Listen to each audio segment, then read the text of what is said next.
Good evening, everyone. Welcome back to SFR for more racing action here for round 3 in the Kingdom of Saudi Arabia in Jeddah. My name is Jamie. Unfortunately, there's no Oliver tonight as he's spending time with his fiancée, so hopefully he'll be back next week. And also, he should be back tomorrow for his first league race, because obviously last week in Div 1 got cancelled for him, and he wasn't able to appear for Div 1 either in the first race of the season. So we'll see then what happens here in Saudi Arabia, and there's only 16 drivers here tonight, but at least we've got quite a few, because I know most of the OWR boys are on holiday, as I've heard. And what a fantastic race we saw yesterday in Div 3 as well. The top three going hammer at Tong. Probelli versus Ellie. And Ellie was leading for a little bit, then Probelli managed to get her back into turn number 1, I believe it was.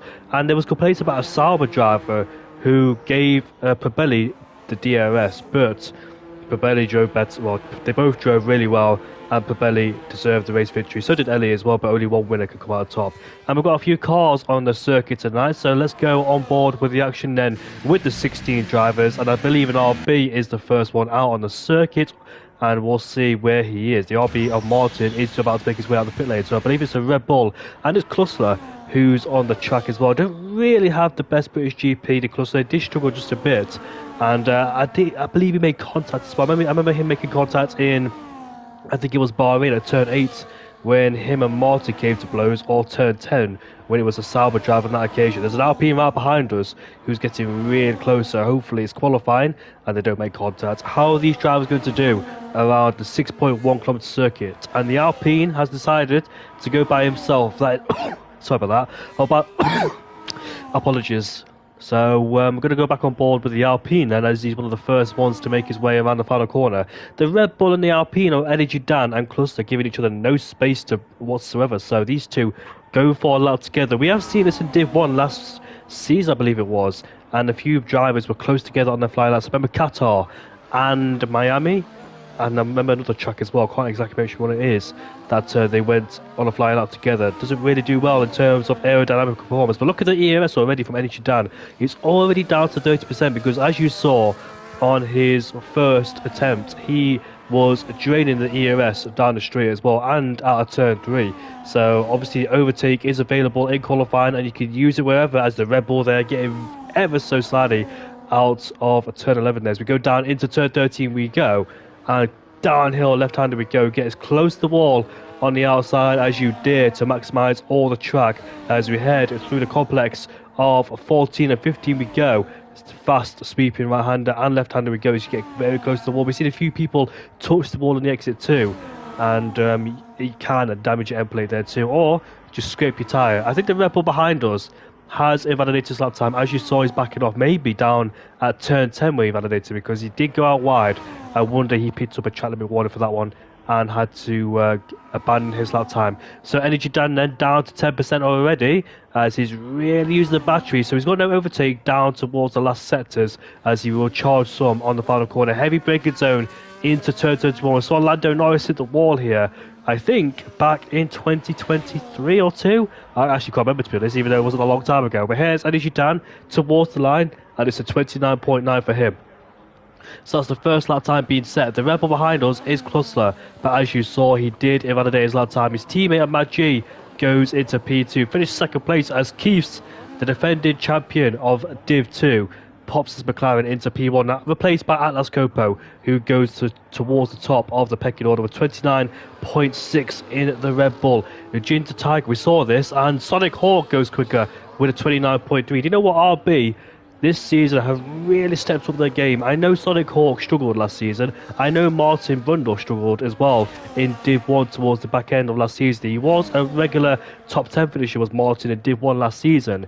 But towards the middle and end, he tumbled down the order, unfortunately, and he struggled to get into the top 10. So it looks like RB have really picked up their form. I remember Sonic Hawk being at the back in Div 1, and he really did struggle as Cluster once again fights his car on the exit of the corner. The back in the car seems a bit tail happy. Good evening, Luis. How are you doing, mate? Nice to see you in the chat, of course. DRS wider. Before I continue, I want to mention this, that I am ill again, unfortunately. I've been ill for the past 2-3 weeks, so if my performance or commentary is not good, I really do apologise. I try my best, of course, and I commentated a few days ago in a different league, and I really did struggle to talk. So if I do go silent or mute myself, that's because I'm coughing in the background. I don't want you to hear me. I don't want you guys to hear me cough, of course. And Cluster gets the laps on the board with a 30.0 then, so he's 8 tenths away. As Mindful Wasp, the man who started down in last place in Bahrain, made his way up to the field to finish in P4, is up there with a 29.2 then, so a few or a tenth quicker than Sonic Hawk in P2. And Martin, I believe, is on his outlap. Same with Mansell Owen in P11, who is my Div 1 commentator. It's a pleasure to have him, of course. Here he is then in the Aston Martin with the DRS. Talked about Adams in P9 because Adams, despite not winning the race this season, he's finished the podium twice, and that podium result in P3 twice has got him the leader championship in P1 only by 1 point now, and that's what consistency does in Formula 1. Even though you don't win, you have the consistency, you can find yourself high up there in the order. But here is Mansell right in the final corner, DRS enabled, might pick up a bit of a toe from the RB on Martin, who's about to go for his lap. As you can see, Mansell goes quickest with a 29.2, and he was out of deployment as well on that straight. So even without the extra battery on the straight, he managed to claim P1, and it's an Aston Martin 1-2 so far here in Jeddah. Fernando Alonso, I believe, qualified in P2 in 2023.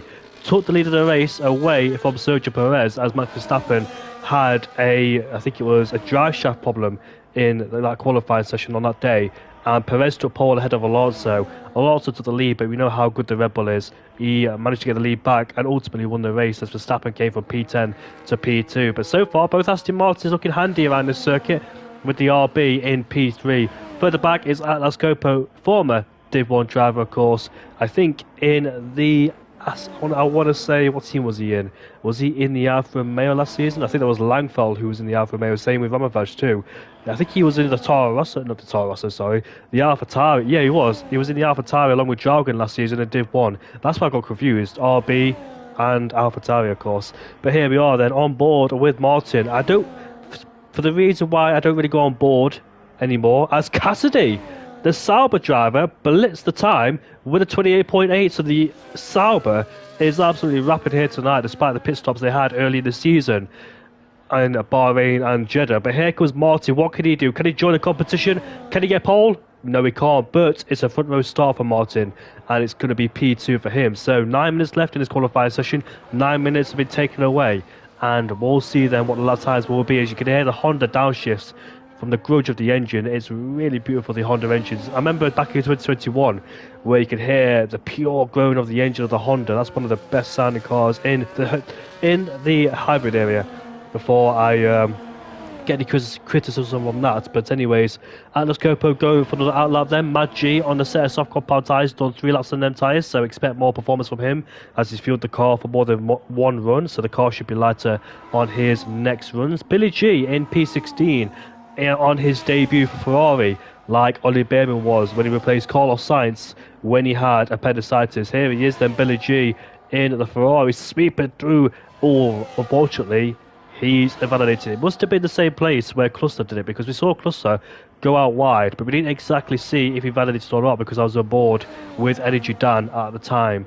And I believe Energy Dan is on a flying lap. You can see Cluster is not on a lap because he's on an out lap. As you can see, the top left or the bottom left of the screen, there is a new handling update. And look at that, 2 tenths already in the first sector by Energy Dan. But the problem is for Energy Dan, does he lose a bit of time in the last sector because he's used majority of his deployment? You got to be really tactical with the way you manage your ERS around any circuit, because if you use too much straight away, you won't have any left towards the end, and that will bite you back, of course, because it's already on 10% is down. But of course you can put it into medium to try and regenerate some of the battery, but at the same time you don't want to do that. But 4 tenths in that middle sector, Dan's found some time, but we still got a few more corners left to go to see if he can find any more time. I believe Mindful Wasp is out there on a flying lap. I think he's coming towards the line now. Let's see if he is. No, that's the other Aston Martin of I think it was him. I think it was him actually, who just completed the lap time. But here's Energy Dan around the final corner. He goes where we saw Max Verstappen crash there back in 2021. Of course, Energy Dan goes towards the top 10. It's P9 just behind his teammate.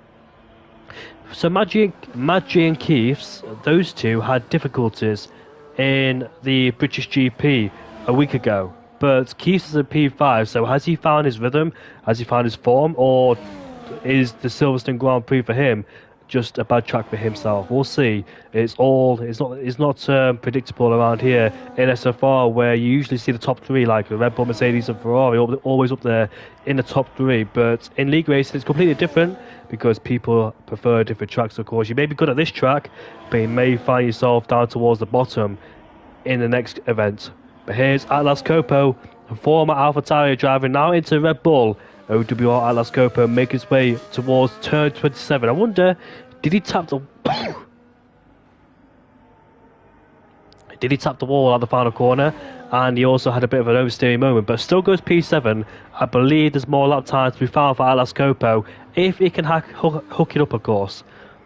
There is Ginger Tiger. I think he set his best lap time on the mediums. Now he's on the soft compound tyres, but still not really finding the time he needs. Adams tends to have a disappointing qualifying. I say disappointing. He just his qualifying is not really there like his race pace. But at least you've got the race pace. Try and get yourself back up there. But so his qualifying has been his kryptonite so far this season, only in round 3. So I wonder if he has struggles doing that one lap performance when the race is much better. And that's the way you want to be, you know. Maybe sacrifice a bit in qualifying to get a better race pace. Usually it's the other way around for me. I'm good at qualifying, but when it comes to the race pace, I'm not good. Only the DRS train saves me from being pushed further back in the field. But Mansell is 2/10 up in that middle sector. He might get a decent tow off the Mercedes in front of him as the Mercedes pulls to the right hand side, not once giving any tow at all. Here we are then heading towards turn 27, stamping on the brakes there, let the car roll in, pick up the throttle on the exit, make sure you don't lose traction there. Very nice and tidy exit. They're both RB boys in front of us practicing the slipstream. Here comes Mansell across the line, and it's a 29.0 then, so not enough to dethrone Martin at P2 or take Cassidy's pole away. They are the RB boys. Martin is quite close towards the back of his teammates, so I wonder will it affect him later on because he's quite quick, and also Sonic Hawk is quite quick. They're both on a flying lap, so they won't get out of the way for each other. But if one makes a mistake, if Sonic Hawk makes a mistake, then he's got to make sure he gets out of the way immediately or carry on and give him a tow down the straight if he does invalidate or something. But Martin's a 10th down in the first sector. You don't want to be this close, especially in the high-speed corners like sector 1 and also turn 12, 13 as well. And I believe Calvin's got up to P4. Last week's race winner is P4. Calvin, what a fantastic drive for him. Was able to pull away from the rest of the field, of course, and finish in P1. What a fight with Burmeister and Energy Dan as well at the British GP. I was thinking back to the Bahrain Grand Prix, but it was actually the British GP he won last week. And Martin there has found a bit of time in that middle sector. He's purple in the middle sector, but he should be even quicker as we head down on this third DRS zone. He will get to speeds about 330 kilometers an hour, braking, but will he lose a bit of downforce in this final corner there? Heavy braking zone, heavy traction zone. Can be quite difficult to pick up traction, but here we are with the DRS wide open as he crosses the line now. It's pole. It's a 28.7 for Martin in P1, and he's currently on provisional pole by a few hundreds ahead of Cassidy. Cassidy will have to have almost spun the car like Mick Schumacher did back in 2022, but that was so close for Cassidy that I think he should back off now because he is 2/10 down in the first sector. So cool the tyres down, recharge the battery, and go for it once again. But Cassidy's got a lot of work to do on his next final lap because Martin had a really good tow. So where can Cassidy find the time? Is Calvin there on his out lap or in lap, almost hit the wall? I think he's run out of fuel too. Sonic Hawk stays in P5, I believe. I'm not quite sure if he improved on his lap time. There's Keith's in at P8, but unfortunately for him, he has invalidated his lap time. Ronnie in the first sector, coming towards the end, he goes into P11. That graphic says he was 4/10 quicker. So that was 30.1 he did. Now it's 29.7. Mad G in P12, 2/10 up in the first sector as we make our way now towards the middle. And let's see what he does then. Headed down into turn 27, currently in P12. And Mad G and also Keys were fighting for 1-2 at the Bahrain Grand Prix. But Mad G finds himself 10 places further down than he would like to be. Here he is making his way towards the line now. What can he do in the Alpine? And that's a better lap time that goes into P7 for him. Ahead of Cluster and ahead of his championship rival in P9. But the man who's leading the championship is currently down in P14. Is the Scotsman of Adams there. So 2 podium finishes in a row. And let's see what he does here tonight in Saudi Arabia. His qualifying is not particularly great, it must be said, to be honest. But his race pace is phenomenal. You should see him clawing his way up to the field like he did in Silverstone and Bahrain.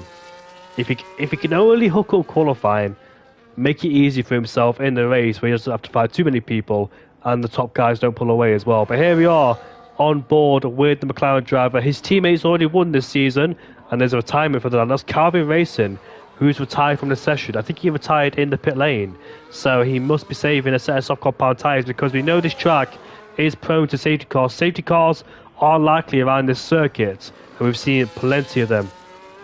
Willie Gray says, damn, I'm over a second slower than last night, lol. I don't know what my lap times are around here. I would know if it was last game or the game before because I've been sweating on this track, but I don't have any information because I believe my league racing days are over. I've given up on this game in terms of league racing. I am just absolutely terrible now. I don't have any motivation for league racing no more. And I've only got a few hours in the game, and those few hours are due to commentating. I've barely spent any time on the game, so that must be a reason why I'm slow, but I don't really care about it anymore. Look at how close he was at the exit there, I believe, of turn 14. He was so close against the wall, leaving no margin whatsoever. And let's see how much time he's picked up in the middle sector. I believe he gained time in the first sector, and he's 4/10 up, but this is good enough only if it stays like this for P12. So Adams desperately needs to find a bit more time in that last sector if he can to put himself inside the top 10. And this lap time won't be for pole, but we've got a few more tyring in the pit lane then, so not the anticipation you're expecting for in qualifying where drivers go out for the last lap time on a brand new set of soft compound tyres. But here is Adams then powering his way towards the line. What's he going to do? And that's Ronnie gets a 5 players grid penalty for a collision. It's not a blocking penalty, it's a collision. And as you can see, Ronnie's retired in the first sector and Dan has lost an end plate. Oh dear, so what's happened there then? Was Dan on a flying lap and hit the back of Ronnie? Was Ronnie on an out lap? I'm not quite sure. But it looks like Dan was on a flying lap, but unfortunately, Ronnie was in the way. Or could have been the other way around, I'm not quite sure. But anyways, it's red there qualifying session. Ginger Tiger, who pops his Haas into P3, that's a great lap time. Qualifying has came to a close, and that's Martin's first pole of the season. I don't remember the last time he took pole. That's how long ago it was. But the Scotsman is back up there, ahead of Cassidy in second place, the Ginger Tiger in third, and it's a great qualifying session for Mansell as well in P4. So great from them boys who did struggle back in Bahrain, and now they made their way towards the top. Championship between Adams there and Keith. He goes off the track, but he's not on a flying lap. What's Jerry Oleoglass doing in P16? He did race in Division 3 yesterday. Here he is, making his way towards the line, P16, so it's a 30.9. Unfortunately for Jerry Oleoglass, former Tier 1 driver as well. Can be quite difficult. The level of competition around here is incredibly high. And what could it have been for Energy Dan in P14 as he miserably makes his way back in the pit lane? There's Atlas Copo. Here he is, making his way down towards turn 27. And let's see what that time the Norwegian Red Bull driver has got in store for us. Can he get himself anywhere near the top? We're about to find out now from the Red Bull driver. He goes P4. What a lap from Atlas Copo in P4. And as you heard, my voice is breaking up. That's why I need Oliver here tonight for backup. But it's only me tonight. If you do hear me voice crack or anything like that, my voice breaking up. Yeah, so now that majority have joined the stream, I just want to point out that I know I said it before, but obviously people join the streams at different times. I am currently ill at the moment, got a sore throat, bad cough, and you name it, blocked nose. Got everything in the summer, unfortunately. It was hay fever a few weeks ago, but it's transformed into something different. Yeah, so apologies if you hear me go on mute for a few seconds because I'm muting myself to cough, as I don't want you guys to hear it, of course. But there is your classifications for qualifying. Martin on pole ahead of the Sauber, Cassidy, Mansell P3, Atlas Copo in the Red Bull in fourth ahead of Ginger Tiger. Calvin, last week's race winner in P6 ahead of Sonic Hawk in the RB. Mindful Wasp in 8th ahead of Mad G. Cluster in P10 ahead of Keiths. Both McLarens qualify outside the top 10. Ronnie in 13th ahead of Energy Dan, Billy G and Jerry Glass fill out 16th place. We move on then to the race. It's going to be a 25-lap race around here in Jeddah. And we all know how good the action is around here in SFR, especially in Div 2, where we've seen plenty of action all the way towards the checker flag, like in Britain, like in Bahrain, and now here in Jeddah, where it's easy to crash, easy to hit the wall, outbrake yourself. With the power of the 3 DRS zones, we're going to see plenty of overtaking, maybe carnage, and maybe some safety cars, because we still haven't had a safety car out just yet. I believe we had a virtual, if I'm not mistaken. It was at the British GP where a late virtual safety car came out. It was a good race in Div 3 between Probelli and Ellie. It was a top 3 battle. We went 3 abreast into turn 1, and Ellie took the lead away by about 1.9 seconds, but Probelli found some pace, so he managed to get back at her and took the lead of the race. I heard there was complaints about a Sauber driver, if I'm not mistaken, where the Sauber was a backmarker, gave Probelli the DRS, and someone said they should report. Now, my personal opinion is that I don't think there's nothing you can do about it, unless, of course, you can penalise the Sauber driver, which you can't really do because the game will penalise it for you. So there's not much you can do about it, of course. It's just one of them things, really. Wrong place at the wrong time. You can't really punish Probelli for it because he's done nothing wrong. He's just picked up the DRS off the back of another car and done his thing and won. So you can't really punish anybody because the game will punish the drivers for you if they ignore yellow flags or blue flags. So it's one of those things, really. But anyways, we move on, and we'll see what happens in Hungary in Div 3 next week. And that's Probelli's second win in a row. So he's on form so far. Can Ellie, or anybody else try and get their win? Probelli was racing, I believe, in Div 2. Was it last week or the week before? I can't remember. I think he was in the week before, was Probelli. I remember saying his name last week, so it must have been last week in Bahrain. But there is a formation light coming up then with the drivers then selecting their tyres and fuel strategies.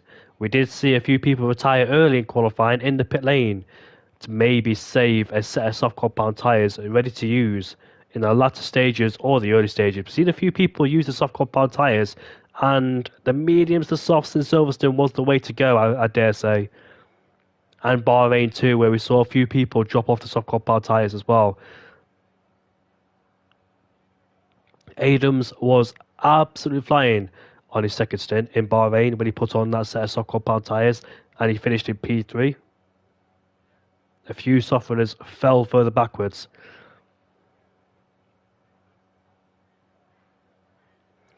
And of course, I will be your commentator for tomorrow as well for Div 1 at the Saudi Arabian Grand Prix.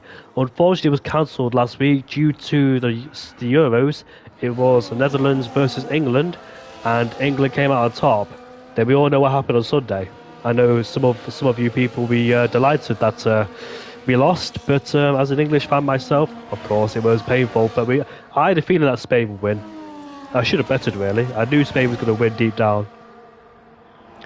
So the telemetry of the ERS will be off, for those wondering why we have it off, because some drivers or some drivers' friends do watch the stream and they want the telemetry off. So that's the reason why we have it off, to make sure it's not really cheating in a way, it's just a cheeky way to try and get some information, of course.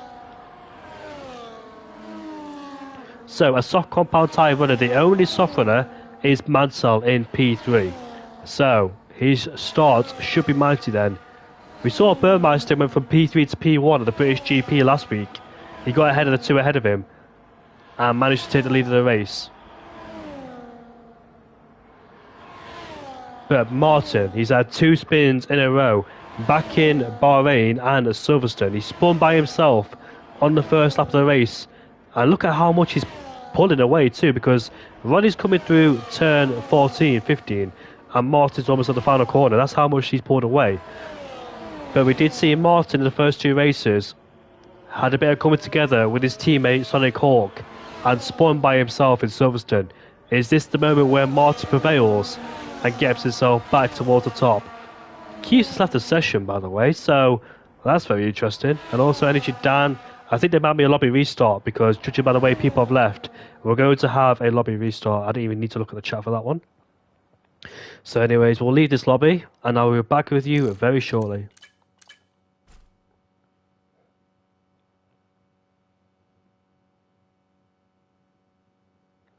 Wasp is asking for a restart. People in the chat, let me know what your predictions are for this race here, because I've got absolutely no idea who's going to win. It could be any of them. We saw a big battle in Silverstone. A few penalties decided people's fate at the British GP. Energy Down was one of them. Cost him the race because he spent in the pit lane, and it's very, very costly now in F1 24, and also the rules in F1. If you pick up a speeding penalty, you'll get 10 seconds and not 5 seconds. The pit lane limiter around here in Jeddah is very slow. You arrive at high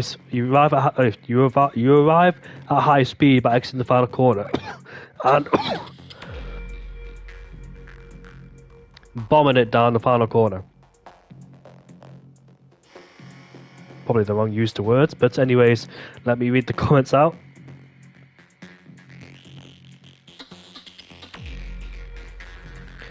Online last night, I just want to finish lol. Yeah, the Saudi Arabia, yeah, Louise, we're having a restart, mate. But the Saudi Arabian Grand Prix is very tricky, so don't be disheartened if you do crash, because it's a challenging circuit. 27 corners, they come at you thick and fast, especially in the first sector, where you constantly change your direction of the steering wheel, making sure you don't hit the walls.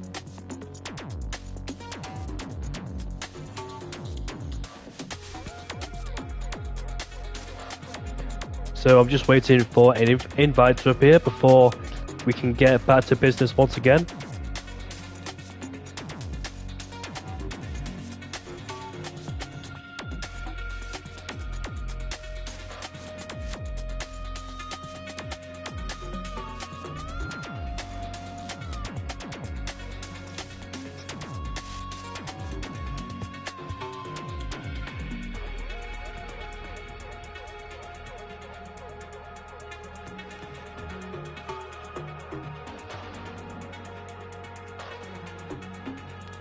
League racing business will be resumed as normal now, as the Euros are finally over and no more interruptions, because I know a lot of leagues on Sunday, and even I commentate as well on Sunday, got cancelled because of the Spain versus England match, but obviously we don't want to miss that. If you're a British fan or an English, well, I say British, if you're an English fan and you're at the pubs, the scenes were absolutely electric. The atmosphere was very, very good indeed. That's what you always get when you go down to the pub and watch a match. Not after I go down to a pub, because I'm not that type of. I'm not a drinker.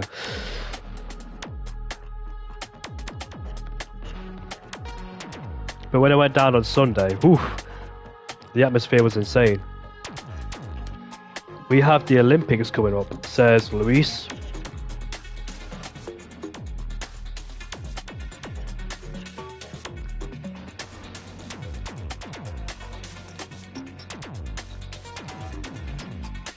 Just waiting for an invite. My PlayStation 5 for some reason is being very slow, because even though people are sending me invites, they're not coming through. Let me just check to see if we got an invite. I haven't got one just yet, so just bide your time, guys, before we get into the lobby once again.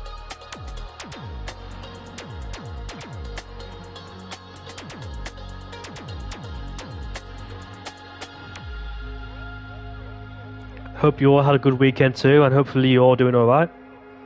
I know some of you had races yesterday, and some of you will have races tomorrow as well in Div 1 at the Saudi Arabian Grand Prix. It was very chaotic last season in Division 1 in Saudi Arabia. I'll talk about it tomorrow while it's convenient. While it's a convenient time for me to talk about it, but not here, because it's all about Div 2 here tonight. The first two races were amazing for the battle to the lead on the final lap of the race in Silverstone.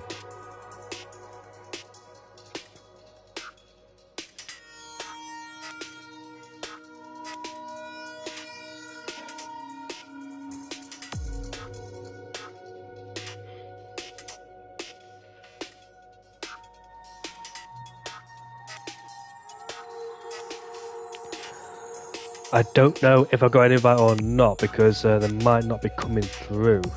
I did have a problem where the invites were not coming through. I will be back, by the way, guys. I'm just going to the toilet.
I am back, boys and girls. Still no invite. There is a reboot going on for people's PlayStations and closing the application. So we'll get that invite very shortly.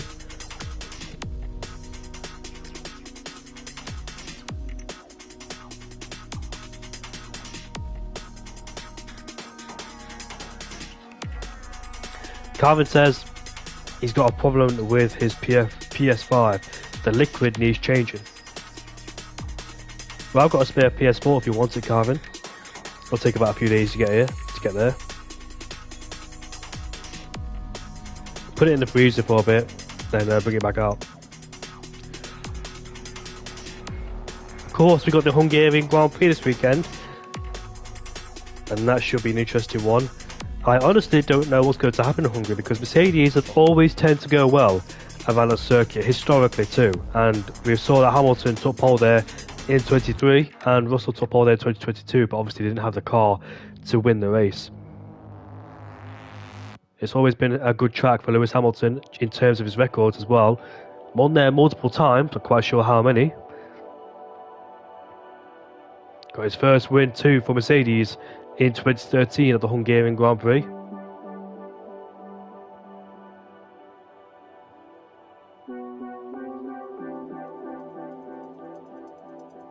McLaren seem very decent and strong as well, but the only problems for McLaren this season is their strategy core. As we saw back at Silverstone where they should have boxed Lando to mediums because it was the driver's choice, not the team's choice. They should have overruled and put Lando on medium tyres, and of course we saw that kerfuffle with Oscar Piastri as well. We had to stay out one lap extra.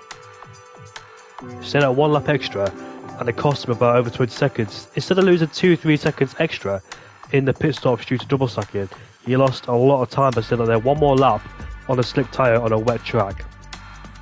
Spain as well, they left it rather late in Spain, and what else have they got wrong this season? Maybe Canada, but Canada was out of their control because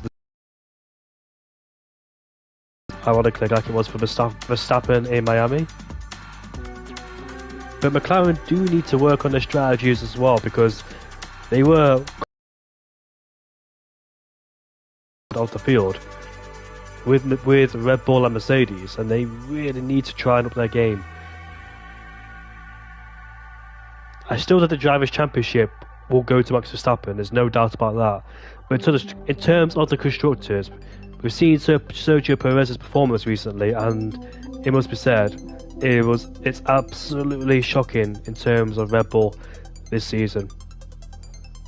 They're losing a lot of points due to Sergio Perez, and there's talks about him being swapped mid-season as well, whether that's true or not, because of the contract clause about him being 100 points behind Verstappen or him finishing 5 places behind Verstappen in the Drivers' Championship.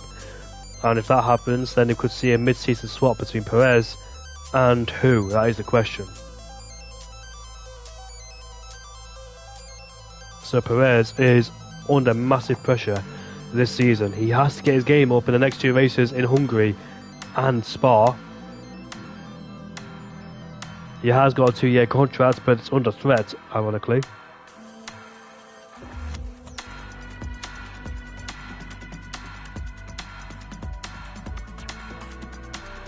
Get a cooler stand. I've got one. Blows out cool air through the GPU.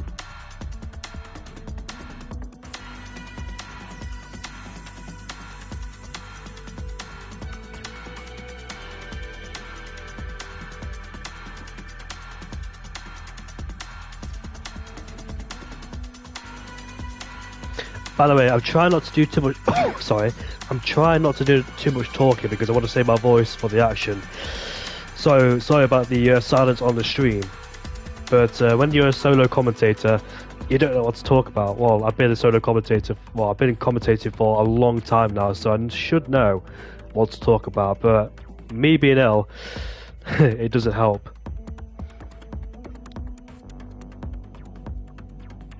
Billy G, how are you feeling for Saudi Arabia? Where do you think you're going to finish in this race?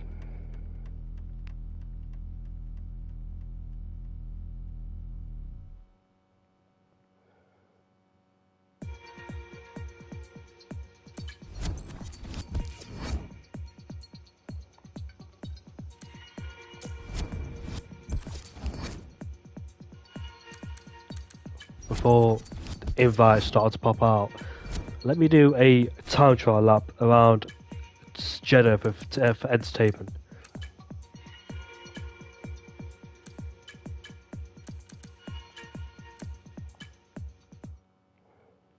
You can all watch me how much... Oh no, of course there is.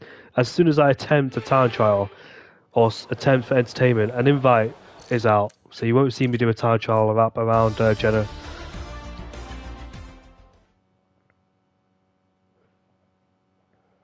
Always looking forward to show you my skills around Jeddah.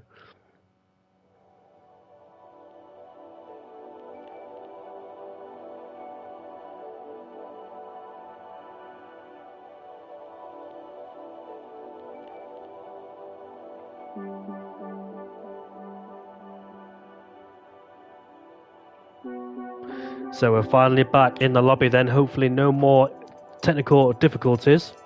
And hopefully Calvin's cleaned his PlayStation. Got rid of all the dusty parts inside too. Should be nice and clean. I had the PS4, well, I've only just bought a PS5 about 2 months ago, and I had the PS4 from 2017 to May 2024. So that's about 8 years, 8 years, and I've never had a problem with the PS4 throughout the entirety of its lifespan. I've still got the PS4 stored up, and yeah, I still need to sell it, but yeah, the PS4 for me has never had any problems.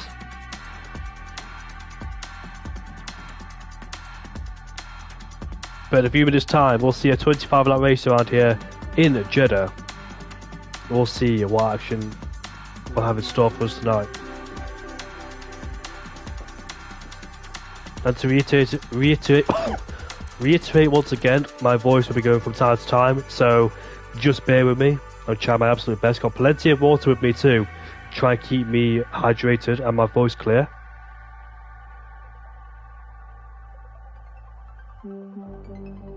In fact, while we're here, might as well read out the championship standings while nothing's going on. So, let me get it up for you, and we'll get the championship standings read out. So it is in Div 2. Let's go from Div 3 actually. Well, no, Div 2 because Div 3 needs to be updated after a race yesterday. So Adams leads the championship by 1 point. It's the McLaren 1-2 between Adams and Keiths. Great job from them so far, but the Sauber boys are closing in. Calvin is now third in the championship, 3 points behind Adams, with Mad G in P4 on 34 points. Further behind is Cassidy in P5 on 29, Sonic Hawk is P6 with 27. 1 point behind is Mindful Wasp in 7th place, Clusser in 8th in the Red Bull, Eligi Dan in 9th ahead of Madsal in 10th, and Atlas Copo on the outside of the top 10. MCFC with 10 points to his name in 12th ahead of Ronnie, same points as MCFC. Martin with only 9 points, which is quite strange if you think about it, because he's got some great pace, but unfortunately in the last 2 races he's spun either by himself or his teammate. Wait Seth is 15th ahead of Xenom, Emails in 17th, and Surge 18th place. In the constructors we have McLaren, who is leading ahead of Sauber by 13 points. Alpine in 3rd ahead of Haas.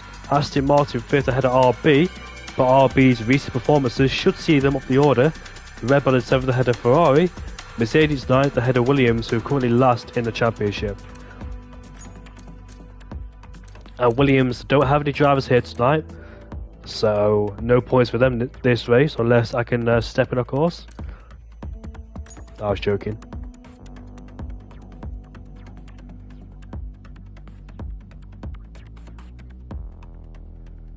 We should be ready and underway very shortly.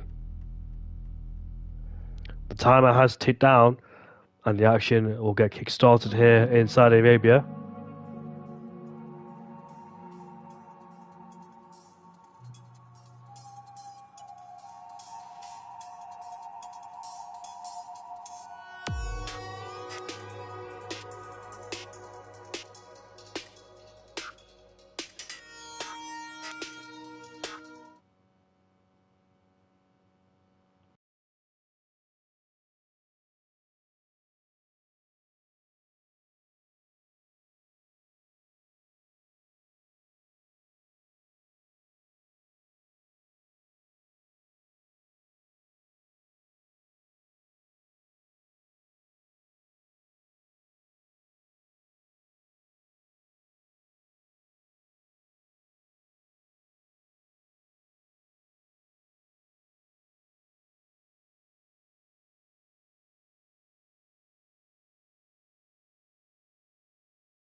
Get ready as soon as the lights go out into turn 1.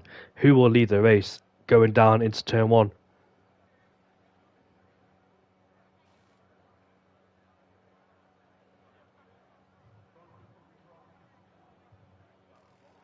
The drivers are applying their setups, getting the tyres ready. Of course, setups is very important around here.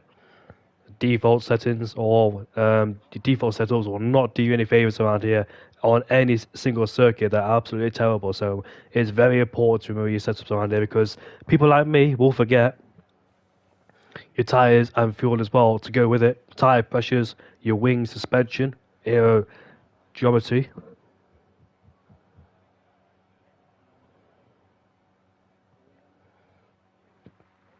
Formation lap underway once again, and we'll see the tyre choices. Has Mansell gone for a different choice? No, Mansell hasn't. So he's confident on them soft compound tyres. So he had a chance to change his tyres, but he decides to go to soft compound tyres. So does he know that the soft compound tyre is a good tyre around here? We've got a few medium runners of a Ginger Tiger, a Mindful Wasp, and Billy G down there in P15. The rest of them on the hard compound tyres. The hard's the most durable tyre around any race circuit. The medium, the mid-range tyres, and the softest tyre, the soft compound tyres, the Red Bull striped, used mostly for qualifying, but not really good tyre unless, of course, there is a late safety car or only a few laps to go, and that's when the soft compound tyres are the beneficial. But using the soft compound tyres early in this race Will it buy Mansell back? We have seen when people start the soft compound tyre, coming towards the end of their second stint, they tend to lose out with people on the fresher tyres.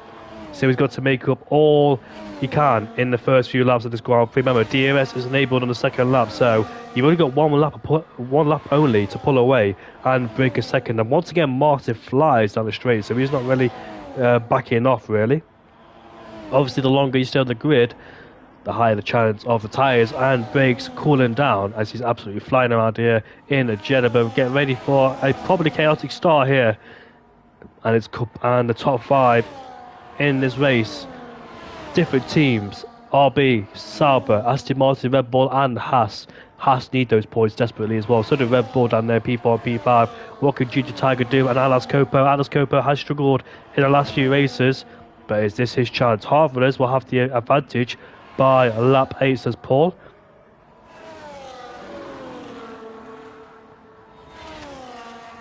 The hards to mediums is probably the most preferred strategy around any race circuit, but Martin has been disqualified, of course, so maybe he missed his grid slot by a few centimetres. We saw Sonic Hawk, who was out of shape in his pit box because he went a bit deep as well and had to get pushed further back, so a few centimetres further back will cost you, as he lost second place towards Burmeister.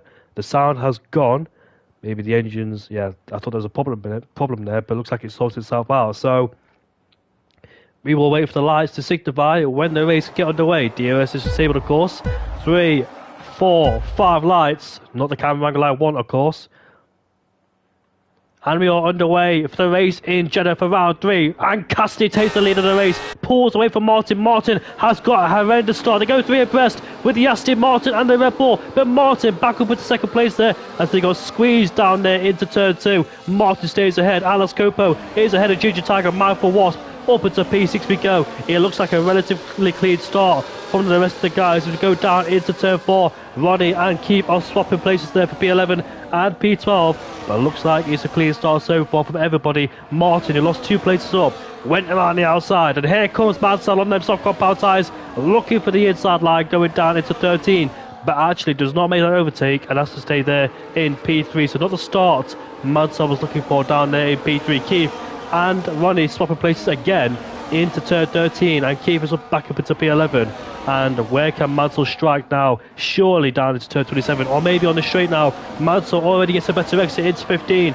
Now going wheel to wheel with Martin. Martin has conceded defeat there, and Ginger Tiger putting the Red Bull under all sorts of pressure in his rear wing as we head down towards turn 20 and turn 21. We'll be Charles Leclerc and Mick Schumacher crash.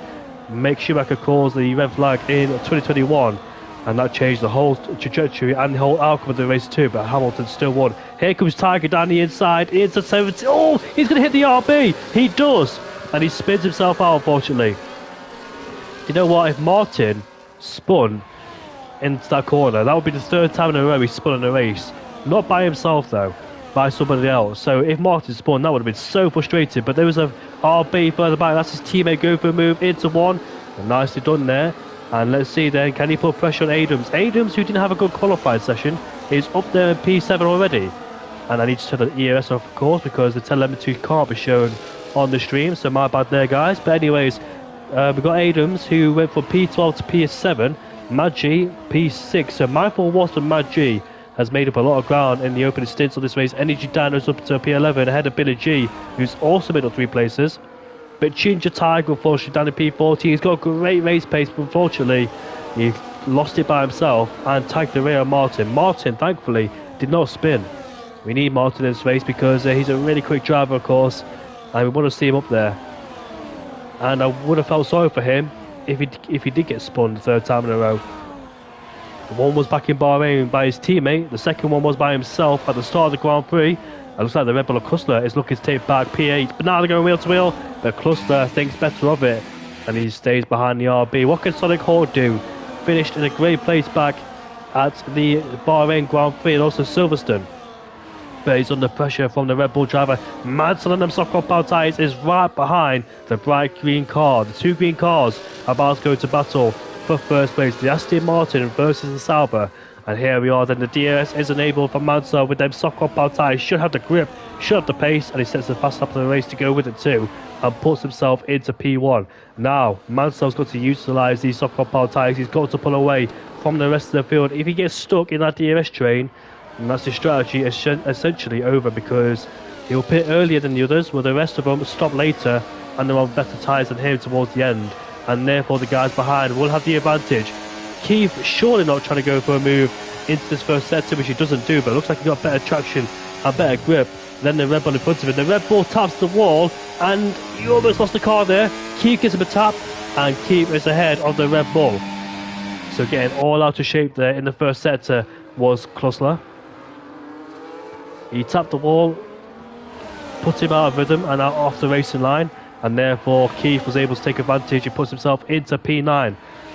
The gap is 1 second already from P4 to P3, so the DRS train is being broken up. Mindful Wasp in P5 has started at the back of the grid at the Bahrain Grand Prix, finished in P4 that day, and now he's here on the medium compound tyres, and he wants to make the use of these medium compound tyres, reap the benefits of them, while they're still the better tyre at this stage of the race. DRS is enabled, so he's got to get past the Red Bull and try and get himself back in DRS range. But the problem is for Mansell, he's not able to pull away from the Harvarders, and Casti gives him a bit of a tap behind him. DRS open once again, and here comes the Alfa Romeo Sauber driver. And that should be an easy overtake there, but no, Mansell's coming back as we go down into 2. We go, still going side by side is the Aston Martin Sauber, who gets a is not willing to give this one up. Here we go down to turn 4, and Mansell has to accept defeat and stay in P2. Mindful Wasp is ahead of Alas Copo, Sonic Hawk, and Adams now scrapping away. Adams has got himself into P7, but here comes his teammate Keith up the inside. Did he touch the ball on the entry there? I did see a bit of a tap there. Maybe Sonic Hawk and Adams went side by side into turn 4, and that's why they got themselves out of shape and allowed his teammate through. And Adams has got himself a 10-second time penalty for corner cutting, so he must have went around the outside and went off the track. But here we are then with the Rebel and the Alpine going wheel to wheel in turn 13 as Kussler defending from Energy Dan, who had mighty pace back in Silverstone. But here in Jeddah is a completely different story, and now he's fighting for P10, trying to get the Red Bull outside the top 10. Back in the front now, Mansell can't really do anything about it. The power of the DRS is really strong around here. There's 3 DRS zones. It's so hard to pull away no matter what tyre you're on. He does have the tyre advantage, but the guys are able to keep him in check in P2 and therefore not allow him to go anywhere, and they should be good for this race. So Mansell is in a bit of a predicament, but we've got moves going on. Klussler and Sonic Hawk. Here we are, the multi-car battle going down the inside of Sonic Hawk on Adams there. Adams just lost 2 places there, and that's why he's fallen down to P10. But Mansell, Casti, and now Martin.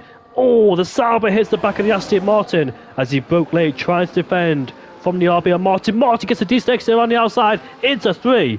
And what a move Martin had. The momentum he had at the exit of turn 2. Able to go around the outside and take P2 away. That's a mugging there from Martin.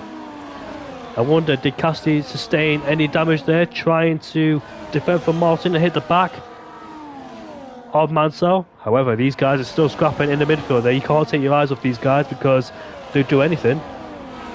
So what's the situation now? Adams has got himself back up into P9 now, ahead of Sonic Hawk and Klussler.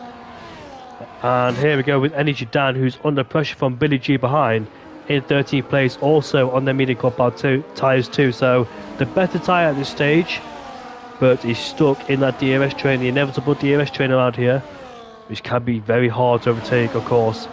And here we go then, on board with the Sauber. Casti, who's right behind Martin. These two on the same strategy, of course, so they can play the cat and mouse game all day long. But Casti gets a really wobbly exit out of turn number 20 that was. He lost the back end of the car, but unfortunately did not hit the wall. So that could have been his race done and dusted right there.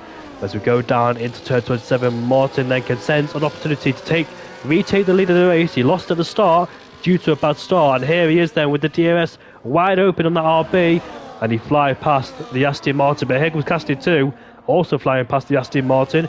Will he make it 2 for 1 going down into 1? No, he doesn't. He stays behind, so he's back up into P2. But Mansell, unfortunate for him, in a bit of a predicament down there in P3. He chose to go with them soft compound tyres. There's more squabbles going on. The RB versus the Red Bull, the Sauber versus the Alpine. And Alex Copo gets a 3-second time penalty for exceeding track limits there. These guys had a mighty scrap down there for P10. Sonic Hawk has lost a few places at the start of the Grand Prix, and now he's involved in this battle for P10. With Calvin Racing being pushed down into P12. Where did he start? He lost 6 places, Calvin Racing. So Calvin Racing had some trouble out there on the circuit, unfortunately. One Sauber had a good race, the other one down there in P12. That's last week's race winner of Calvin down there in P12. And Casti finished, I think, 6th at the British GP last week. But here we are then, a change of fortune for the Sauber drivers as we go down towards turn 20 and turn 21. High speed corners there, really easy to lose the back of the car. And guess who else is joining this battle? Mindful Wasp in P4. Those soft compound tyres will be screaming right now, and I agree with that one. He doesn't know that the soft compound tyres are giving Mansell the juice he needs to pull away from these two or even overtake. So he's stuck there in P3, not able to do anything about it. Of course, he's got his Aston Martin teammate.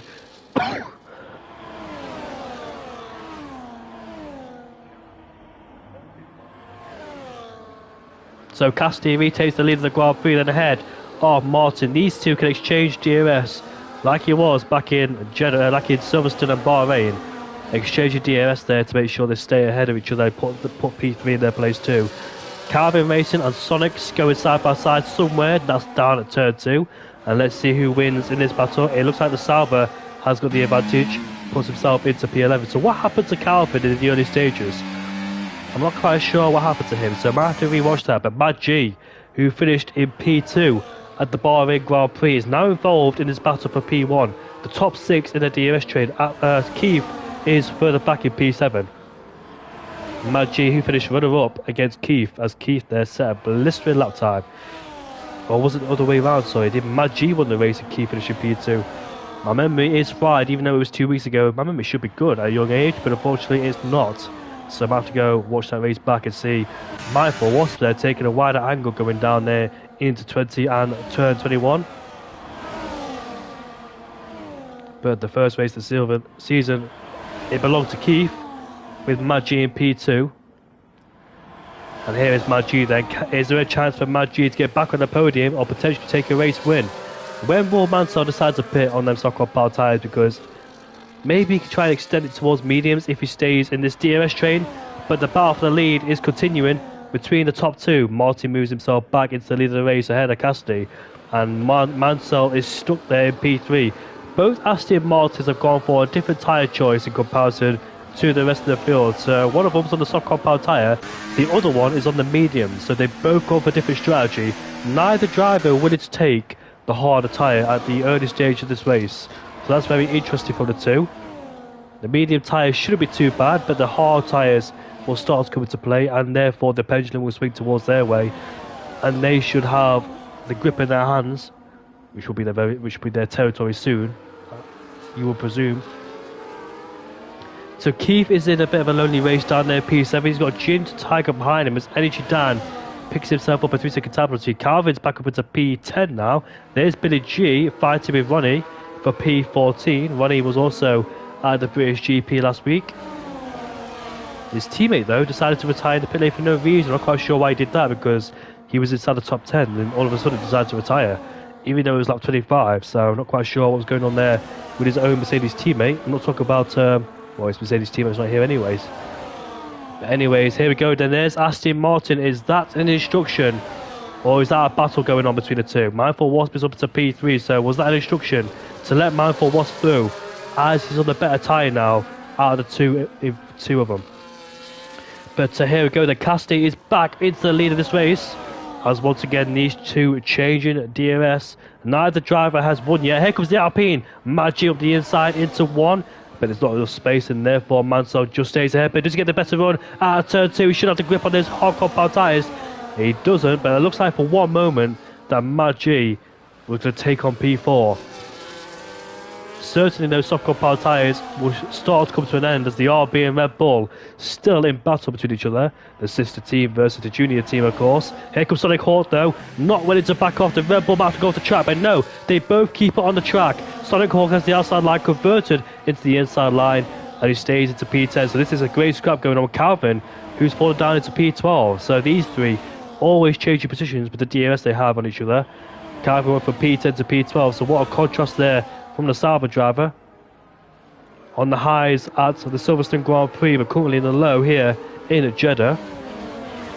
But the top five then, once again, super close to with Atlas Copo in that top six, the only one with a penalty in the top six there, so not good news for him towards the end of this race. Already picked up a 3-second time penalty in the early stage, but you never know, the guys ahead of you could pick that potential penalty up. Track limits can be brutal, but Martin Cassidy once again side by side, and Martin retains the lead of the race. But Matt G, will he go down the inside? No. Will he get a better exit? The Aston Martin really fighting for traction. You can saw the back of the car stepping out as the Sauber and the RB once again side by side, and Cassidy takes the lead of the race again for about the 6th time in a row. But these two can play the long-term game of exchanging DRS between each other. This is helping their races because they're not allowing P3 or downwards to get even closer as well. So it's really helping those two to stay there, P1 and P2, by working with each other in the early stages, but later on they'll fight each other. Here we are with a multi-car battle. Sonic Hawk is pulled away, and now is left Cluster in the clutches of Calvin. Here's the RP of Dead Dan up the inside of Ronnie.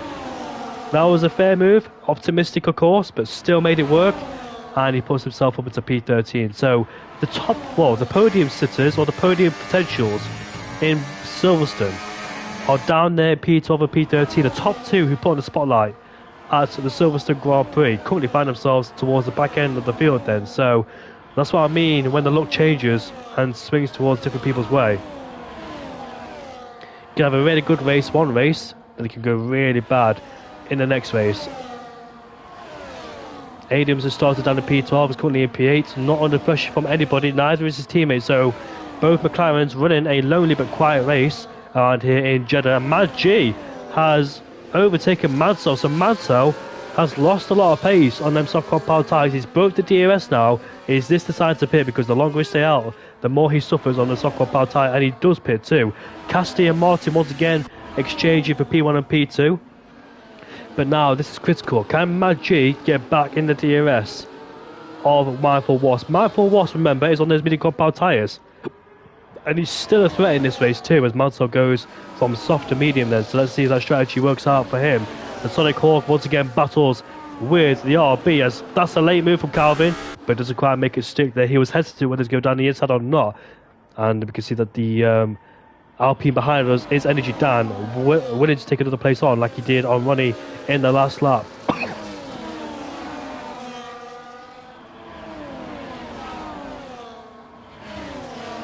Once you break that DRS gap, it is so difficult to get yourself back in there because there's 3 DRS zones and you don't have the speed down the straights to try and get yourself back in DRS. So that's the disadvantage once you break the DRS train. That's why in the early stages some people complain about using too much battery or overtaking each other, fighting each other too hard.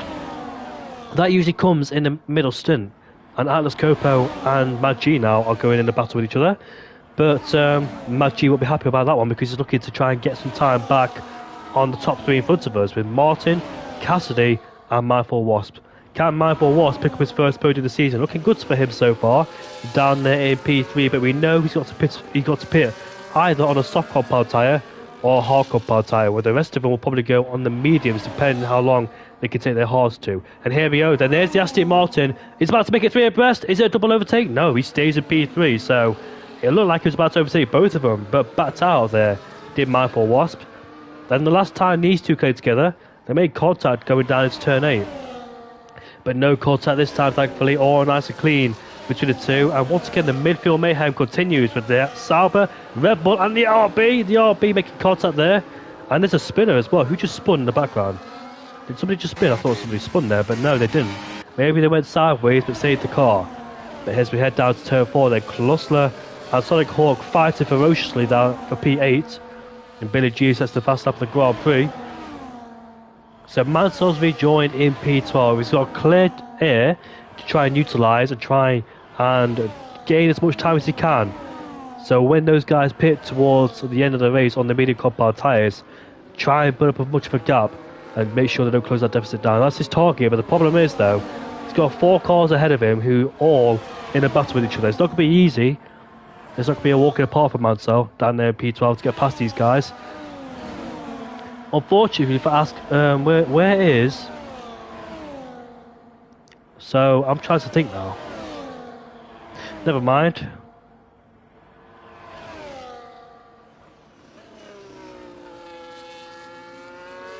I was thinking for a second. I actually got lost during this race now. Never happened to me before. Anyways, a moment there between me and myself and I don't know what. I think it was a malfunction from me. I don't even know what's going on anymore. But into the pit lane comes Mindful Wasp. Off the medium compound tyre he goes. And let's see then what tyre he goes on to. It should be the hard compound tyres. The softs will probably not make it towards the end. And Ronnie picks up a 10-second time penalty in this race as well. Let's see where Mansell rejoins. He should rejoin. There's his Aston Martin teammate going wheel to wheel. And looks like his teammates beat him, but no, Mansell around the outside. So as we go down into turn 4 we go. And let's see who yields. It's his teammate Mindful Wasp who yields then. That was so close. But you know, despite being on their medium compound tyres for Mansell, you would have thought that... no, sorry, it was Mansell ahead of Mindful Wasp. But despite Mansell being on the medium compound tyres, you would have thought that the other car would be powerful than that, because he's only just rejoined ahead of his teammate. So that's quite interesting there. Mindful Wasp rejoins in P10. And once again, both Aston Martins find themselves with each other with the Alpine of Matt G right behind there. So let's see then. It's going to be very interesting now in this race. So that's why I got confused, because do you know the last lap when I went silent? That's because I thought Matt G spun, but no, he pitted that lap, didn't he? Because I was looking at the top 3 and Maggi wasn't there. It was Atlas Copo, but he wasn't there, so he must have pitted a lap. I was trying to look for him too, so that's why I got so confused. I was looking at the stream as well. But here we go then. Casti and Martin once again exchange for P1 and P2, but what's going to happen here? The 2 Aston Martins kind of keep the RP behind. Down the inside goes Mindful Wasp on his own teammate. The more these 2 scrap, or the more these 3 scrap, the better for the top 2 actually, to make their way back towards the end on them fresher tyres they go on to once they make their pit stop. So here's the Aston Martin, and here comes the Alpine of Mad G making a move. Down the inside he goes on Mansell, but not able to make a move on Mindful Wasp. So a mixture of tyre strategies, 2 of them on the medium compound tyres. That's an early pit stop though, you would have thought, from Mad G. Mad G started on the hard compound tyres, didn't he? If I have a quick look at the telemetry. That's quite an early pit stop on them medium compound tyres there for Mad G. So what I'm thinking is that he's gone for a pit stop because he knew he couldn't get back in DMS range. Here he is, Mansell versus Mad G. Oh, they make contact down there, but luckily not as a car in a spin, and Mansell stays in P9. But the problem is though that Mad G and Mansell, one starts on the softs, one starts on the hard compound tyres, and Mansell, who started on the soft compound tyres, his tyres are only 1 lap older than Mad G. And here we are, the battle for the lead of the Grand Prix. Martin versus Casti. And here we go then in the final corner. Are these 2 going to make a pit stop anytime soon? Yes, they are. They go to the pit stop together with Atlas Copo in P3 also following each other. Very important to get the speed down towards 80 km an hour, or 60, as it says on the dashboard there. So, who will get him to P1 then? The guys ahead of us hasn't pitted, but where will the top 2 rejoin in comparison towards the battle between Mindful Wasp, Mansell and Mad G? Here's the Aston Martin and Mansell going side by side with Mindful Wasp, and he gets himself into P5. But the Alpine squeezes down the inside, but not enough space on that occasion. There's the RB who's boxed in, and he's not able to make a move, and around the outside goes Mad G again to put himself back into P5. So, Martin and Casti have rejoined at the back of this DRS train battle. But they know they have the freshest tyres towards the end of the Grand Prix. Only 10 laps left to go in this race. Who will win the Saudi Arabian Grand Prix? No safety cars just yet either, no virtuals. Hopefully they don't jinx it either, but no safety cars in Silverstone and Bahrain, and here currently in Jeddah. It's been absolutely astonishing that we had no safety cars just yet. But 10 laps left to go in this Grand Prix. Anything could happen. You never know if these guys might make contact with each other for the battle of this lead. We've seen a few people barging wheels here and there, but Mindful Wasp's on the hardcore power tyres. He went on during his pit stop. Martin is going to risk it. They make contact, and let's see what happens down into turn 20. Neither driver willing to yield, but Martin has to yield now. That was a very risky opportunistic move there from Martin. Could have ended in tears for him as he's fighting for the lead. He overtakes the Aston Martin. Here comes Casti, who follows through swiftly, and he puts himself back into P7. So still on the back of Martin. Their teammates are P1 and P2. That's the teammates ahead of us, Calvin and Sonic Hawk. And here comes Sonic Hawk for the net lead of this race as he puts himself into P1. But Sonic Calvin is going around the outside, has the inside line into turn 2. And let's see then what happens. Cassidy picks himself up. That's Cassidy. Cassidy has picked himself up. A 3-second time penalty. And that's going to be very detrimental towards the end of this race now. It's going to make his chances of winning even harder. I wonder, did he go around the outside into turn 1 and cut the inside line into turn 2? That could have been the case from Cassidy there. They could have went side by side and wheel to wheel, but not enough space for either driver. And one of them has to deal with the consequences. And here is Mansell, the net leader of this race. The top 3 haven't pitted yet. Mansell has got a bunch of cars on older tyres in front of him. He started on the soft compound tyres, was one of the earlier drivers to pit during this race. And he's defended from the likes of Mad G, Cassidy, Martin and Mindful Wasp. And Alas Copo, despite being on the DRS train in the first stint, has brought himself back into it. That's how much it's helped him get himself back in contention. So watch out for Alas Copo. But even though he's got a 3-second time penalty, he still could be joined in this fight. It should be very interesting indeed. The top 3 not doing any favours for the guys behind on fresher tyres, but obviously they're not obliged to get out of the way. They can do whatever they want as long as they keep it clean. Calvin and Sonic Hawk again into turn 27 we go. Was that a bit of contact? Down the inside goes Mad G. And now they're going wheel to wheel out of turn 27, and Mad G's up into P4. The top 3 peel off into the pit lane. They get clean out of the way for the guys behind. There's a Haas or spun. That's Ginger Tiger, and they go with 3 abreast into turn 1. The Aston Martin takes the lead of the race, but on the brakes goes Castillo on the outside, and he has the inside line into turn 2. Bit of contact there with the Alpine, and Mansell's back in front. What a phenomenal battle that's going on there. But unfortunately, one of them has got a 3-second time penalty.